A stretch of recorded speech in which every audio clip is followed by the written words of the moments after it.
اعوذ باللہ من الشیطان الرجیم بسم اللہ الرحمن الرحیم۔ اب قیامت کے دن کی کیفیت سنیے گا، کیا حسرتیں ہوں گی بندوں کی۔ توجہ، ان الذین کفروا، بے شک جن لوگوں نے کفر کیا، وماتوا وہم کفار، اور وہ مر گئے حالت کفر ہی میں، فلن یقبل من احدہم ملء الارض ذہبا، تو ہرگز قبول نہیں کیا جائے گا ان میں سے کسی سے زمین بھر سونا بھی، ولو افتدی بہ، اگرچہ کہ وہ اس کو بدلے میں دینا چاہے۔ اول تو بندوں کا کچھ ہے ہی نہیں، نہ اس دن کچھ ہوگا بندوں کے پاس۔ بالفرض زمین بھر سونا کوئی فدیے میں دینا چاہے کہ میری جان چھوٹ جائے، ہرگز اس سے قبول نہیں ہوگا۔ مہلت آج ہے، صحیح مسلم شریف کی روایت ہے، مشرک کے لیے تو نجات نہیں ہے، بڑا اللہ کے سامنے حسرتیں کرے گا، اللہ کچھ لے کر مجھے معاف کر دے۔ اللہ فرمائے گا آج تو موقع ہی نہیں کچھ دینے کا، دنیا میں اس سے ہلکی بات کا میں نے تجھ سے مطالبہ کیا تھا، تو مجھ پر ایمان لاتا اور میرے ساتھ کسی کو شریک نہ کرتا، وہ ہلکی بات تھی۔ آج یہ بھاری بات ہے قیامت کے دن کہ تو چاہے کہ زمین بھر تجھے سونا مل جائے اور تو فدیے میں دے کر اپنے آپ کو چھڑا لے، امپاسبل۔ آج مہلت عمل ہے، اللہ ہمیں اصلاح کی اور سچی توبہ کی توفیق عطا فرمائے۔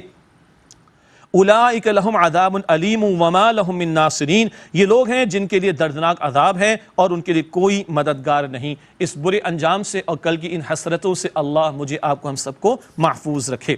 ناظرین کرام، الحمدللہ چوتھے پارے کا ہم آغاز کر رہے ہیں۔ چوتھی شب بھی ہے ماہ رمضان کی، پریشان تو نہیں ہو رہے؟ کچھ لوگ کہہ رہے ہیں بھائی ابھی تو چوتھی شب ہے اور چوتھے پارے کا آغاز ہوا۔ ہم نے پہلے ہی وضاحت کی ہے آپ کے سامنے الحمدللہ کہ ابتدائی چند صورتیں جو مدنی ہیں، البقرہ کا مطالعہ ہو چکا، آل عمران، النساء، المائدہ، ان میں تفصیلات کچھ زیادہ ہیں، یہ مدنی صورتیں ہیں۔ جب مکی صورتوں میں آئیں گے تفصیلات کم ہوں گی، تو انشاءاللہ کبھی سوا پارہ کبھی ڈیڑھ پارہ بھی انشاءاللہ ہم پڑھنے کی کوشش کریں گے۔ اللہ ہم سب کو خیر عافیت کے ساتھ تکمیل تک پہنچنے کی توفیق عطا فرمائے۔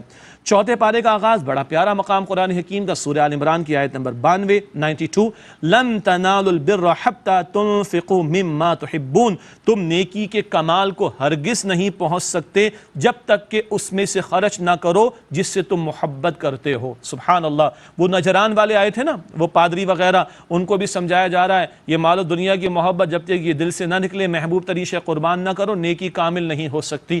یہ ان کے لیے ہوا، میرے اور آپ کے لیے کیا ہوا؟ البقرہ میں ہم پڑھ چکے ہیں، ردی قسم کی چیزیں اللہ کی راہ میں پیش کرنے کے ارادے نہ کرو، اچھی اور بہترین شے اللہ کے راہ میں پیش کرنے کی کوشش کرو۔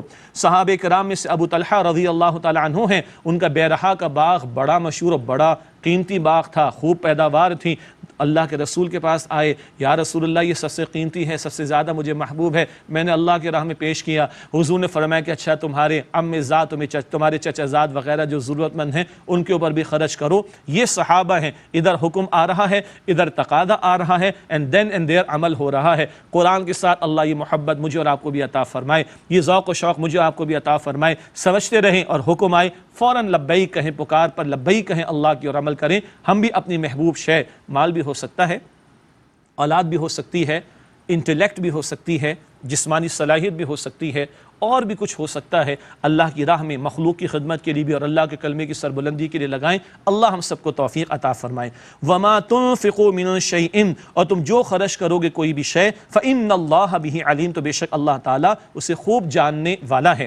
ایک معاملہ سیدنا یعقوب علیہ السلام کے تعلق سے آ رہا ہے، ان کا لقب اسرائیل، وہ ابھی لفظ آگے آیا چاہتا ہے، خاص ایک ان کا معاملہ تھا، اور مفسرین نے لکھا کہ کوئی بیماری وغیرہ کا معاملہ تھا، تو اونٹ کا گوشت انہوں نے اپنے لیے روک لیا تھا۔